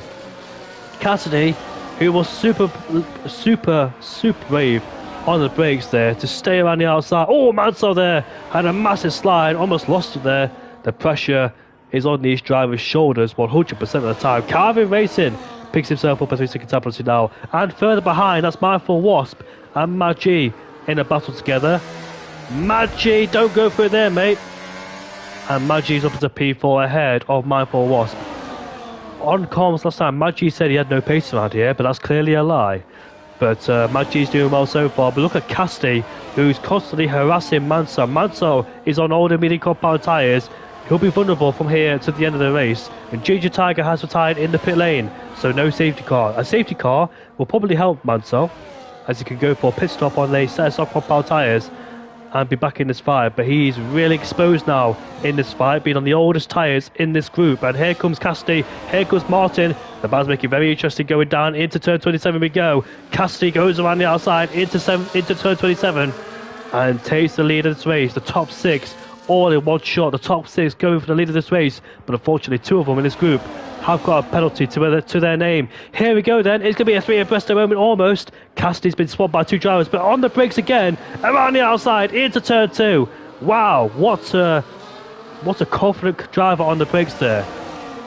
He's able to brake so late, swoop in from the outside line and take the lead of the race. He lost 2 places in about 2 seconds, then gained it back immediately going into turn 2. Casti's really confident on the brakes there, and it's really helping him too. But if Casti can pull away from Mansell, who's on older tyres, it might be beneficial for him because Martin is stuck behind Casti. Unless Mansell stays within the DRS range, it shouldn't be too harmful for Martin. But ideally, he'd love to put himself in 2nd place. We could see some different drivers winning this race and different drivers on the podium. We could see a 3rd different winner this season. Keith was the winner of the Bahrain Grand Prix. Calvin was the winner of the British GP, but here in Saudi Arabia, it's unknown. But look at that, Cassidy's pulled 9/10 ahead of Mansell, so Martin has to get past Mansell if he wants to stay in contention with Cassidy, breaking the DRS, but Mansell still has DRS at the back of the Sauber as the detection point was further behind. And here we go, down into turn 27 we go. Martin, it's very important for him to make the move now into turn 1 if he wants to stay in contention of Cassidy's DRS, and he should do. Mansell has DRS at the back of the Sauber, but here comes Martin now going wheel to wheel as he got a massive overspeed on the Sauber in front of us. Can Martin make a move on the outside? Is he brave enough? Yes, he is. Into turn 2 we go, and the Aston Martin has no answers for that one, and he has to accept defeat and be pushed down to P3. That's the pain. Matt G picks himself up a 3-second penalty, so 2nd, 3rd and 4th haven't picked up a penalty so far, and that's really crucial for them. Both Aston Martins could be on the podium together as long as they don't get a 3-second penalty, because you can see that Mansell is really struggling on his older tyres where the rest of them pitted it later on. Did Cassidy make a mistake into turn 13? Did the car just wash away from him mid-corner? He had to collect it up. Martin now, who'll be hunting him down. There's not much pressure on Martin's shoulders because he knows that his rival in front of him has got a 3-second penalty. He knows his rivals behind him are on all the tyres. So Martin is in a really good spot here because he's got no penalties, and Cassidy once again flirting with the curbs, and those curbs will put him in the barriers if he doesn't be careful. We've seen plenty of that so far, but Mansell is outside the 1-second range of DRS, and his teammates about to overtake him for P3. And here we are then, Martin takes the lead into turn 27. The Aston Martin's in the battle. Mindful Wasp versus Mansell. And if I was Aston Martin, I would allow Mansell to go past, Mindful to go past. And here comes Cassidy again on Martin. Retakes the lead of this race. Cassidy's only hope of winning this race is the guys behind him pick up a 3-second penalty. Try and force Martin into an error, but not push him off the track, but try and force him into an unforced error, if that makes sense. Try and put him under massive pressure, make him go out wide. So Mansell stays ahead of Mindful Wasp. If I was Aston Martin, look at the car stepping out there for Mindful Wasp. He's lost a lot of time now, and he's under pressure from Maggi behind him. But what I would have done is swap both Aston Martins around, because Mansell's tyres are not really better than Mindful Wasp's tyres. Mindful Wasp should be a better tyre, on the better tyre comparison to his teammate. So I would have swapped them two around and allow Mindful Wasp to go through and try and find the leaders. We know Mansell will probably not win this Grand Prix because he's on older tyres, and those 4-lap different tyres will make a big difference. It may not sound a lot in this game, but it is a big difference indeed. But he's still in the DRS range of the top two, and Maggi is ahead, and that was a very unconventional place to overtake. He must have had the overspeed on the Aston Martin. Mindful Wasp has lost a lot of time, and he started to drop backwards too, so what happened to him? But here he is then with the DRS wide open once again, and he swoops through. Here comes Maggi, and here comes the Red Bull Atlas Copo, goes up into P5. So the top two are left themselves to decide who will win this Grand Prix, and here comes the Red Bull on Mindful Wasp. What happened to Mindful Wasp's pace, by the way, because he dropped off dramatically on the last lap? Did he break his wing? I'm not quite sure. Let's have a look to see that front wing. It looks okay for the time being. Not really evident damage there. Maybe mental damage, of course, but being fighting with his teammate and lost a lot of places. But unfortunately for Mindful Wasp, something's happened to him, and his pace is gone. Oh, something's happened here. Cassidy has made a mistake. And that's a really costly mistake for Matt Cassidy now, because he's lost time towards Martin. Cassidy is dropped into P3. Martin is in the lead of this race. The man who lost the lead of the race on lap 1 due to a bad start. Mansell and Cassidy there, really struggling, you know. And Cassidy's back up into P2. You saw both of them in the background for a split second, fighting with traction with the car. And now Mansell and Martin there.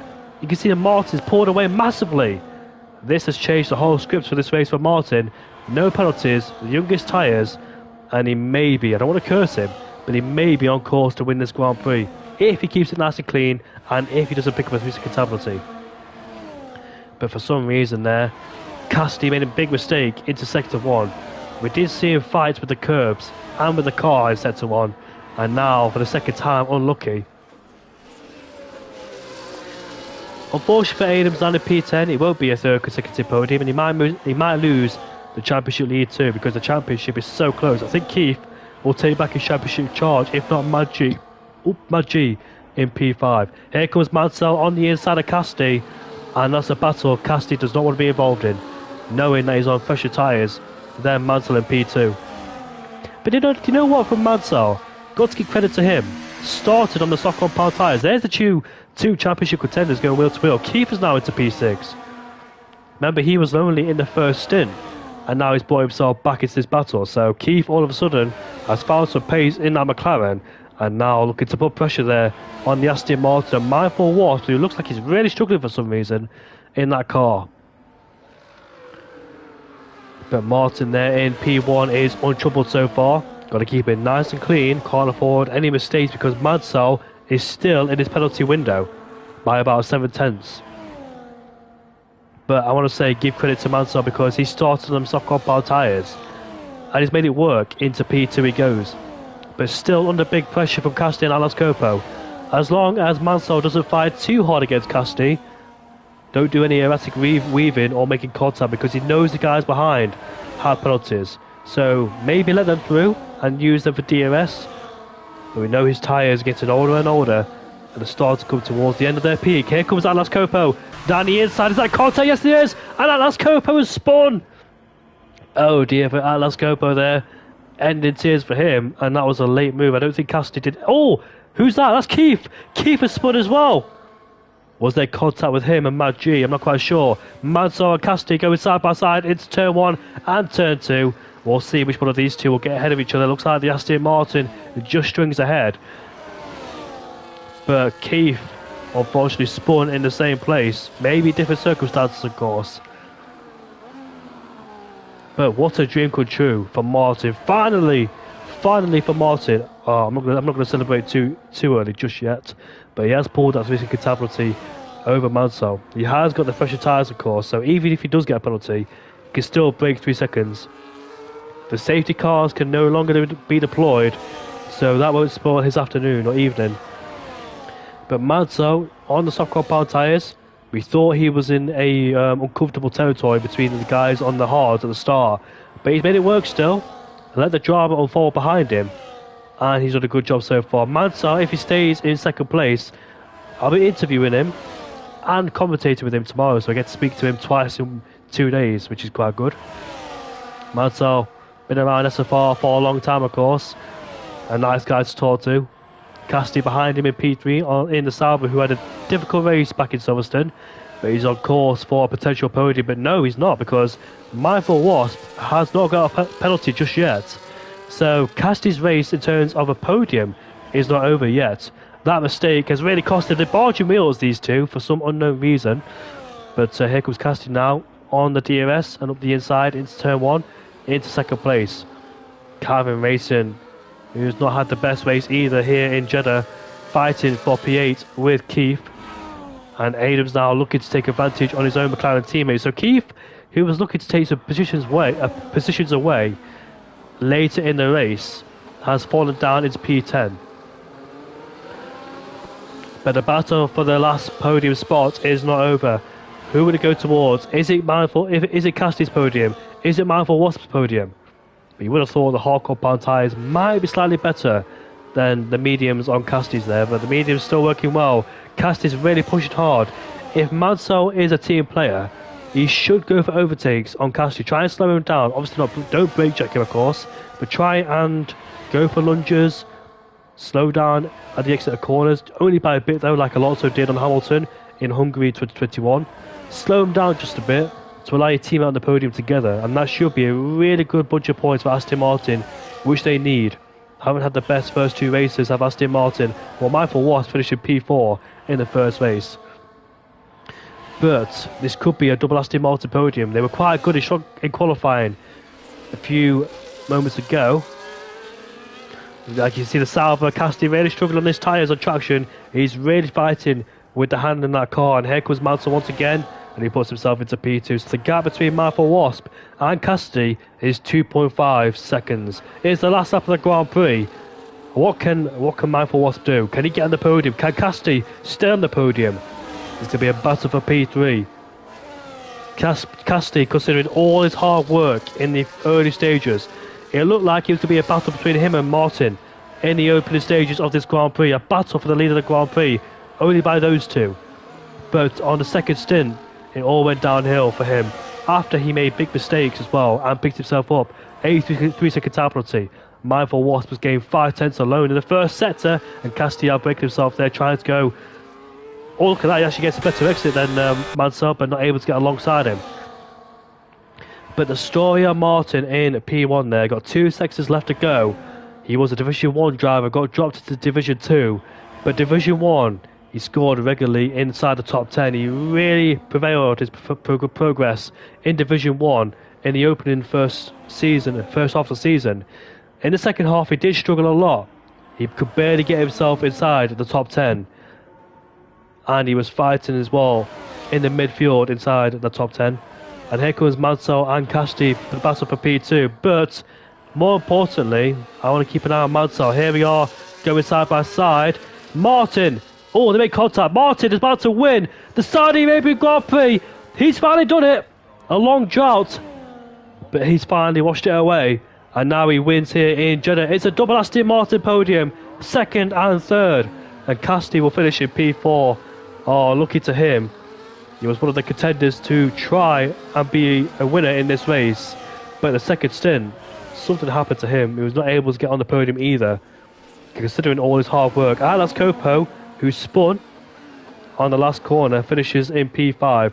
Mad G 6th ahead of Adams in 7th place. Energy Dan in 8th ahead of Calvin Race in P9.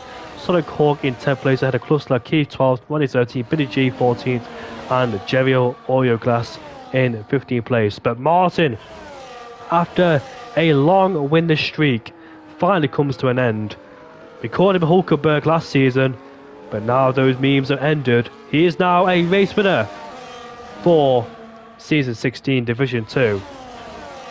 Finally show what he's capable of. He spun in the first 2 races, made contact with his teammate into turn 1 in Bahrain, spun by himself on the first lap in turn 3, but no such mistakes for the Martinator here in Jeddah. An absolute rocket here in Jeddah, was quick from qualifying, took pole, lost the lead, and managed to gain it back. No penalties, no incidents before what I've seen, no mistakes either, and that what makes the race winner. Congratulations, Martin, finally well deserved.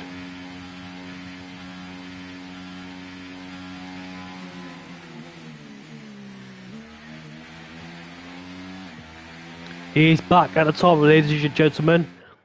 We made fun of him in Division 1 last season, calling him the Hulkenberg of the league. I wasn't able to score a podium, but here he's got a race victory. He can finally relax, and the championship fight is on. The points he should have earned in the first 2 races, if it wasn't for those mistakes, should have been inside the top 6. But even better for him, both Aston Martins have done a fantastic job, and your podium interviewers will be in the party shortly as I get them in. I tried my best with the call-outs, considering a sore throat and a cough. I really hope you enjoyed the commentary. It wasn't my best commentator performance due to illness, but I really hope you all enjoyed it. The things I wanted to say, I couldn't really get them out of my mouth, so apologies about that one. Just bear with me while I get the top 3 in the podium party interview. If I press the right buttons, of course.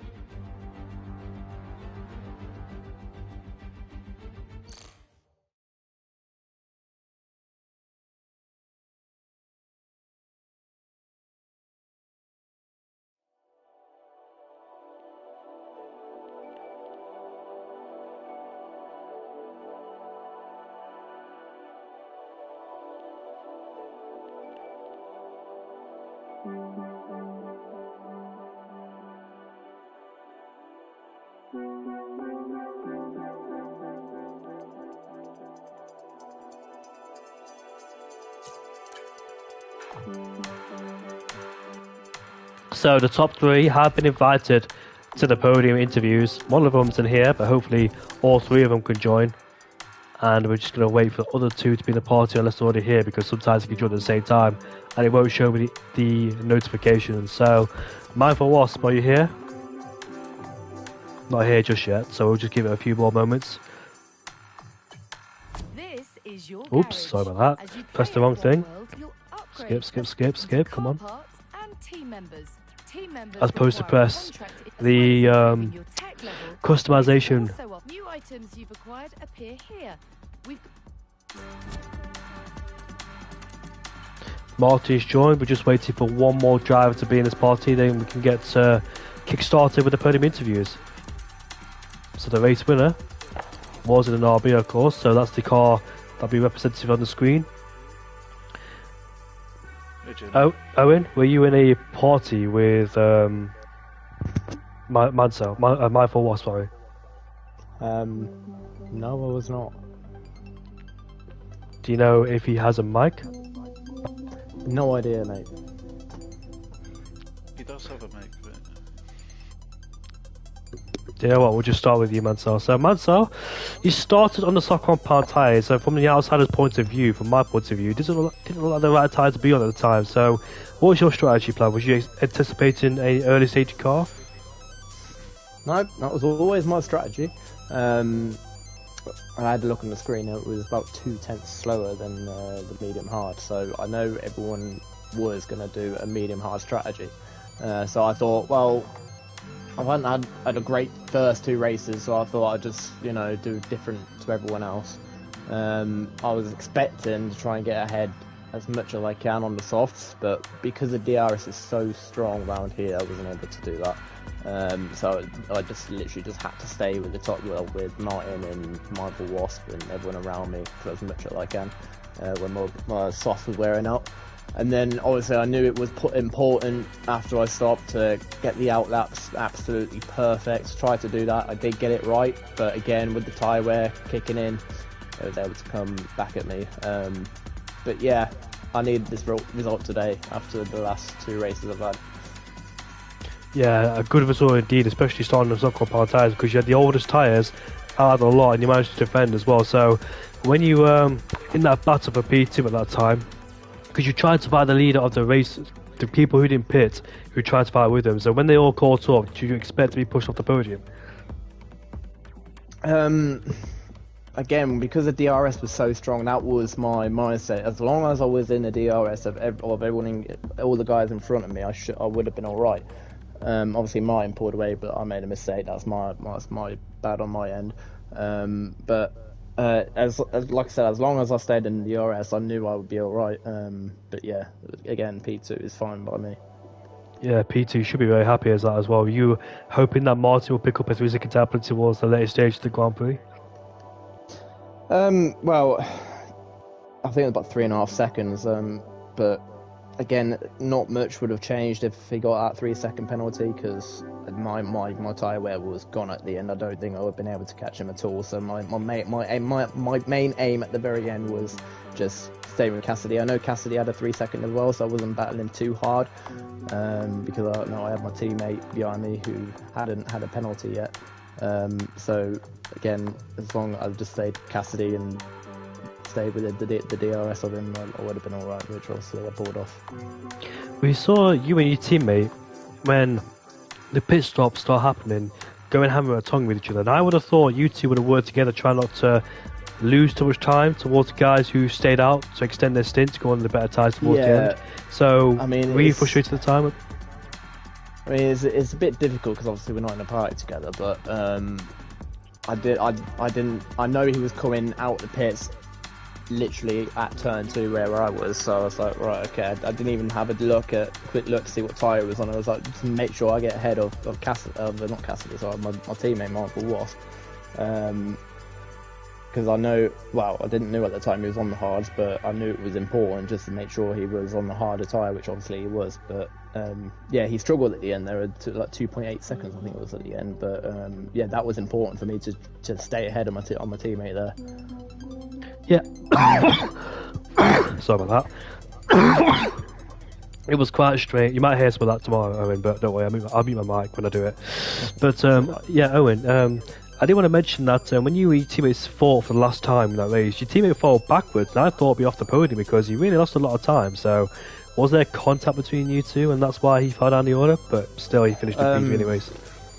I don't think there was. I know I made a bit of contact throughout the whole race, but I don't think I made any contact with Cassidy. So again, I think it's just because he's on the hards. The hards are difficult to grip basically throughout the whole stint of the race. Like I said, it just looked like he struggled at the end, but obviously I was able to help him a bit with obviously me battling Cassidy, which was able to get him onto the podium there. So. Yeah, I was going to mention that as well. Were you trying to fight Cassidy as hard as you could so you allowed your teammate into that penalty window? I was about to ask that. Yeah, so basically I tried to battle as Cassidy as much as I can to help my teammates get onto the podium, but obviously not too wide because I didn't want him to catch me up. But yeah, I tried to do as best as I could to obviously keep Mindful Wasp in the 3 seconds with Cassidy. Very nice indeed, mate. And it's nice to see on the podium. We had a difficult race back in Bahrain and Jeddah. Not Jeddah, sorry, Silverstone. Britain. But it's nice to see you back here on the podium as well. Finished in P2. And now, do you think that will boost your confidence now, knowing you have some great pace here? Will it help you for the Hungarian Grand Prix and the rest of the season? Yeah, Jeddah's always been a strong circuit for me. But for, like I said, for Hungary, there's more low speed corners, which I do struggle with. I've struggled with it since I've been on wheel, so I'm not expecting to be as strong as Hungary, but I'm still expecting to be up there somewhere. Well, thank you very much, mate, for your time, and I'll hopefully be joined by you tomorrow in commentary. Yep, I'll be there tomorrow, mate. That's good news, as always, so see you tomorrow, Owen. Well done, Owen. We move on to the race winner for a very long time. Martin has had a winless streak and a podium streak as well that he hasn't able to get off his record. But finally, he's won the race. Martin, it was a very good race from you indeed because no penalties, no mistakes, and you forced Cassidy into a mistake. But I didn't catch the bit where you went side by side with Cassidy because when Cassidy overtook you. That's when he got a 3-second time penalty. Was there contact going down to turn 1 and turn 2 between you and Cassidy? No. I can't remember when he got the penalty. I think it was turn 1, turn 2. He maybe cut the chicane. But no, I didn't make any contact with anyone in the race really. I think I made contact with Mansell turn 1 on lap 1. I might have squeezed him a little bit, so apologies for that. Because for some reason my ERS was switched off when the race started. I don't know why that happened. But yeah, like I owe a lot of people. Like Cassidy actually helped me out a lot in the race. You know, there was times where I felt like I was being a little bit outpaced by him. But the DRS, as Owen said earlier, is so strong around here. Also, pole position, I wouldn't have got that without my teammate Sonic. We worked really hard over the weekend and setting each other up to get a tow on our laps, and they gave me a great tow for the 3rd sector. I actually thought Owen was going to be pole on his final run because he was up on my time, but the 3rd sector where I was getting the tow from Sonic really helped out and got me pole. So. Yeah, it's been a long time coming. I can't remember the last time I've been in a podium in SFR. I think F120 or F121, something like that. Oof. So it's been like 3 years. Yeah, it's been a long time. So you lose Hamilton now? Yeah, I did feel emotional at the end. But yeah. Sweating. It was a lot of hard work. I mean, we put a lot of time into it this week. I think I practiced like 5 or 6 hours for this race. You know, I've changed over to wheel as well for this game, which has been great fun, a lot of fun. And this actually was one of my weakest tracks on the game when I was on pad, but now on wheel it feels terrific. So yeah, it was a lot of fun and. you know, unlucky to Castay and Owen. I saw what happened to Castay. I don't know what happened to Owen. But those guys, if they didn't have whatever mistakes it was, I think they would have been there right up until the end. And it would have been a really interesting finish. So I'm looking to those guys, but you know, well done to the podiums as well. There was a moment in the race where you could have been wiped out in turn 27 by a Haas. I think he hit the back of you and he almost spun you out, so that must have been very, very nervous for you. Yeah, I felt it was just a tiny little tap, and you know, I've been the first two races I've been spun out by other people, so I kind of thought the same was going to happen today, but it didn't. So yeah, someone was looking down on me there and helped me out. Ginger Tiger, I think it was, who Yeah, it was him. I've raced him for years. He's a really clean guy, so I'm sure he just outbroke himself a little bit. But yeah, you know, I had a little bit of luck on the side today, and I was able to capitalise on it. Yeah, he did outbreak himself because he went for an overtake with somebody else, but just outbreak himself to hit you. So yeah, it's a shame that it happened because he spun as well in as a result. But does this really help you now? Because I didn't exactly know where you were in terms of pace because of that spin in Silverstone and Bahrain, but here you really showed some good pace. So are you expecting the same kind of thing in the next few races? Do you think you can be involved in the championship now due to this pace you have? I really don't know. I'm just taking it track by track. So Bahrain, I wasn't really quick, so I wasn't too disappointed with that. Silverstone, I did have great race pace, so I was a bit bothered by that because that happened straight away in lap one. But yeah, right now, you know, at every track, it feels like racing tracks again for the first time because I'm changing over to wheel. So you know, I can't even remember what the next race is in the calendar. Hungary, I would guess, because I have no idea what I'll be like on that in the wheel. I'm going to have to practice that. So yeah, I'm just enjoying being, you know, racing competitively on a wheel and seeing where it goes. I have no idea where my pace will be relative to the division throughout the season. I hope that I keep on improving. I don't know where I don't think I've reached my limit yet on the wheel in terms of my pace. I feel like there's more to come. So yeah, we'll just see. Yeah, there'll be more to come because you'll get more confident and figure out the whole setting behind it too. So yeah, well done Martin for today. You did a fantastic job. And also, I had a question, but now it's gone out of my head. I had a question lined up for you too, but yeah, it just slipped out of my head as it always does. So I forgot. Maybe I'll think about it after the stream, which is not useful. I'm not Hulkenberg anymore, though. We can put that to bed. Yeah, because do you feel more comfortable on this game than the last game? No, not particularly. I'm not really on the bandwagon of what's the best way to, like, sorry for my language, but I'm not really about shitting on the game. But there is something that feels a bit off about the handling, but I have nothing to compare it to because on the last game I was on pad. So, but yeah, there's sometimes, like in the slow speed sections and things like that, it feels a bit strange. But yeah, I mean, just everything feels new to me, so it's hard for me to make that comparison. I really, because you know, we've been talking about it obviously in the Discord and my friends and stuff, and yeah, I can't really make that. I think I would need to play the game on pad for a while to see what the difference is compared to last year's game. But yeah, I don't know. I'm even unsure whether this is actually the finished product or whether there's still more changes to come as well.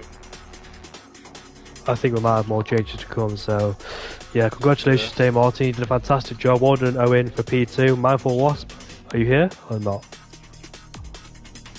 No, he's not here, so congratulations to Mindful Wasp for a double Aston Martin podium. That will definitely bring them back into contention. But join us back for the Saudi Arabia Grand Prix tomorrow for Div 1 after it was cancelled last week due to the finals between Netherlands and England. And join us back for Div 3 and Div 2 for the Hungarian Grand Prix on Monday and Tuesday. It was a great fight between Pabelli and Ellie, But can anybody else get involved in Div 3? And also here, Div 2 will ride it off too. So we'll see you all later. Enjoy the Hungarian Grand Prix this weekend. And join me and Owen back for Div 1 for the Saudi Arabian Grand Prix. For round 2, not round 3.